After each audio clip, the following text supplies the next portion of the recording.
Cloud को कौन नहीं जानता। लेकिन सिर्फ 1% लोग इसको बहुत ही अच्छे तरीके से यूज करते हैं, जो 99% मिस कर रहे हैं। आप अगर 99% में से हो और सेशन मैनेजमेंट और इन 5 चीजों को नहीं जानते, तो ये वीडियो आपके लिए है। क्लॉड कोड एक एआई है जो बेसिकली आपको कोडिंग के लिए यूज होता है, लेकिन इसमें आपका सेशन मैनेजमेंट बहुत इंपॉर्टेंट है। आप अगर एक डेवलपर हो और कोड करते हो तो डेफिनेटली आपने कॉन्टेक्स्ट मैनेजमेंट के बारे में सुना होगा। कॉन्टेक्स्ट क्या होता है? 1 million tokens of context Claude code के जो मॉडल्स हैं वो अफोर्ड कर सकते हैं। बट क्या आप 1 मिलियन सारा पैक कर दोगे एंड एक्सपेक्ट करोगे कि बहुत ही अच्छा आउटपुट आए? गलत हो। सारा कॉन्टेक्स्ट अगर आप फिल कर दोगे और आप सही तरीके से कॉन्टेक्स्ट नहीं करोगे fill, then there are chances you will get a very poor results. इसमें एक कॉन्सेप्ट होता है कॉन्टेक्स्ट विंडो। कॉन्टेक्स्ट विंडो क्या होता है? वो आपके प्रॉम्प्ट्स, आपके मैसेजेस, आपके टूल्स कॉल, आपका जो टूल्स का आउटपुट है, आपने जो कॉन्टेक्स्ट में फाइल्स ऐड करी हैं, उन सबको इंक्लूड करता है। वो सारे टोकन मिलके बनाते हैं आपकी कॉन्टेक्स्ट विंडो। और फिर आता है कॉन्टेक्स्ट रॉट। ये इस तरह से है कि जैसे आपने एक इंसान के दिमाग में बहुत सारी चीजें भर दी, तो उसका दिमाग रॉट हो जाएगा। रॉट मतलब बिल्कुल बेकार, 10 इंफॉर्मेशन है, सारी इंफॉर्मेशन कुछ गलत है, कुछ सही है, पता नहीं कहां जाएंगी रिजल्ट्स। ऐसे ही क्लॉड कोड जो आपका आउटपुट देने वाला है, वो उसके पास गलत इंफॉर्मेशन है, इंफॉर्मेशन स्कैटर्ड है, then there are higher chances it will lose the track, और जो भी आउटपुट आपका आएगा कोड, वो एक गलत तरीके से कोड जनरेट हो रहा होगा। तो आपका 1 मिलियन टोकन का जो कॉन्टेक्स्ट विंडो है वो पावरफुल तभी है जब तक आप कॉन्टेक्स्ट हाइजीन मेंटेन करते हो। तो अब बात करते हैं इसकी जो कॉन्टेक्स्ट है उसको कैसे मैनेज किया जाए। डेफिनेटली आप कोड करना तो नहीं छोड़ दोगे। आपका जो कोड है, आपके जो प्रॉम्प्ट्स हैं, अगर वो बढ़ते जा रहे हैं तो आपको कुछ ना कुछ करना पड़ेगा। वहां हम बात करते हैं मैनेजमेंट की। इसमें 5 तरीके होते हैं जिससे आप अपने कॉन्टेक्स्ट को सही तरीके से मैनेज करो, सो दैट कॉन्टेक्स्ट रॉट बच पाए। पहला तरीका, कंटिन्यू। कंटिन्यू के केस में क्या होता है? आपने एक क्वेश्चन पूछा, उसने आंसर दिया, और जैसे ही आंसर आया और आपको लगा सही ट्रैक पे, then you will continue in that context only.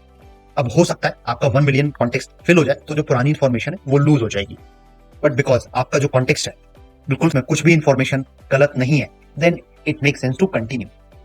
But अगर आपका जो आउटपुट है वो गलत चला जाए, या आपने कोई क्वेश्चन पूछ लिया जो आउट ऑफ द ट्रैक था, अब आप दूसरे ट्रैक में चले गए, तो ऐसे केसेस में क्या किया जाए? यहाँ काम आएगा हमारा second technique, which is rewind. Rewind में क्या होता है? ये हम एक गलत पाथ पे चले गए तो हमें पीछे जाना है एक सही पाथ पे। ये बड़ी पावरफुल टेक्निक है। बहुत बार होता है जब हम कोड कर रहे होते हैं, हम किसी दूसरे पाथ पे चले जाते हैं जहां पे हमें कुछ क्वेश्चन पूछना था, बट हमें लगा और हम दूसरे पाथ पे चले गए, then we need to come back. तो ऐसे केसेस में आप रिवाइंड यूज कर सकते हो। आप पुरानी जो चैट थी, जो गलत होने से पहले या दूसरे पाथ पे जाने से पहले तक की चैट थी, आप वहां से कंटिन्यू करें। तो उससे क्या होगा? आपने रिवाइंड किया, जो भी दूसरे डायरेक्शन के नॉइज था वो आपने छोड़ दिया, आप सही पाथ पे फिर से जो रेलेवेंट कॉन्टेक्स्ट था उसके साथ आगे बढ़ रहे हैं। ऐसे केसेस में आपका जो दूसरे पाथ का जो भी क्वेश्चन थे, जो भी कोड जनरेट हुआ था, कॉन्टेक्स्ट ऐड हुआ था, वो हट जाएगा। फिर थर्ड केस आता है जहां पे आप क्लियर करते हो। क्लियर मतलब बिल्कुल आपको लगता है पुराना मेरा कॉन्टेक्स्ट अब रेलेवेंट नहीं रहा, या फिर मुझे अब बहुत ही ज्यादा क्लटर्ड हो गया, तो आप क्लियर करके एक नया सेशन स्टार्ट कर सकते हो, जहां पे आपका जो भी फर्स्ट इंस्ट्रक्शन होगा वो आपका एज अ कॉन्टेक्स्ट बनेगा। इसमें आपको थोड़ी सी मेहनत लगेगी, जहां पे आप पहली बार में एक कॉन्टेक्स्ट को बनाना स्टार्ट करो, तो स्टार्टिंग में आपकी जो आउटपुट्स हैं वो शायद उतने अच्छे नहीं आए, but slowly over the period of time जैसे ही उसको प्रॉपर कॉन्टेक्स्ट मिल जाएगा, देन इट बिकम्स। कर तो एक नया सेशन स्टार्ट कर रहे हो बिल्कुल फ्रेश, उस केस में आप कुछ और इन्फॉर्मेशन भी ऐड कर सकते हो, like files, like other prompts, skills, ये सारी ऐड कर सकते हो। फोर्थ स्टेप आता है आपका कॉम्पैक्ट। अब ये स्टेप में आप क्या करते हो? आपका सेशन मान लो बहुत बड़ा हो गया and it is losing the track, तो ऐसे केसेस में आप समराइज कर सकते हो, कॉम्पैक्शन कर सकते हो। कॉम्पैक्शन में क्या होता है? इन्फॉर्मेशन लॉस्ट जाती है, समरी बन जाती है, बट आपकी जो भी इन्फॉर्मेशन, जो भी मेन पॉइंट्स हैं, वो कंटिन्यू रह सकते हैं। हाँ, ऐसा हो सकता है कुछ टाइम पे कुछ इन्फॉर्मेशन लूज कर सकते हैं, but majority of the things will remain if your summary is good. हमारा कॉम्पैक्शन और जो क्लियर वाली टेक्निक्स है, इसमें हमारे डिफरेंस क्या है? क्लियर में हमेशा एक नया सेशन स्टार्ट होगा एकदम फ्रेश। आपको स्टार्टिंग में थोड़ा ज्यादा काम करना पड़ेगा, because it need to get some context. आपकी जो आपकी प्रीवियस मिस्टेक्स थी और जो आपके जो प्रीवियस क्वेश्चंस थे, वो सबको फिर से कॉन्टेक्स्ट बनने के लिए टाइम लगेगा। लेकिन कॉम्पैक्शन में उन सब चीज की एक समरी बन गई है, so at least model have some information about the previous workflow that you were trying. जो फिफ्थ टेक्निक है, बहुत ही एडवांस टेक्निक है और बहुत ही मस्त टेक्निक है। इसमें हम क्या करते हैं? एक सब एजेंट्स का यूज कर सकते हैं। अब सब एजेंट होता क्या है? एक मेन एजेंट होगा, वो अपना मेन काम कर रहा है और उसको कुछ एक साइड में कुछ टास्क करवाना है, तो आप सब एजेंट को लॉन्च करोगे।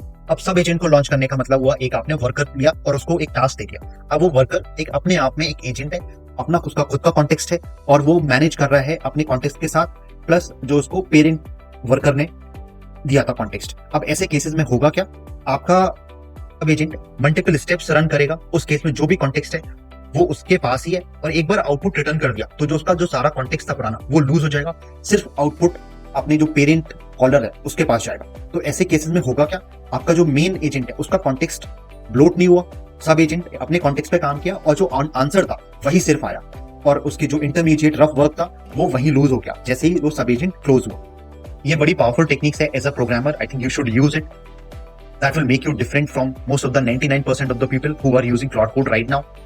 सो गाइस, अगर आप इन 5 टेक्निक्स को मास्टर कर लेते हो तो आप डेफिनेटली 1% क्लब में आ जाओगे जो क्लाउड कोड को बेस्ट तरीके से यूज करना चाह रहे हैं। क्लाउड कोड आपको एक सुपर कोडर बनाएगा।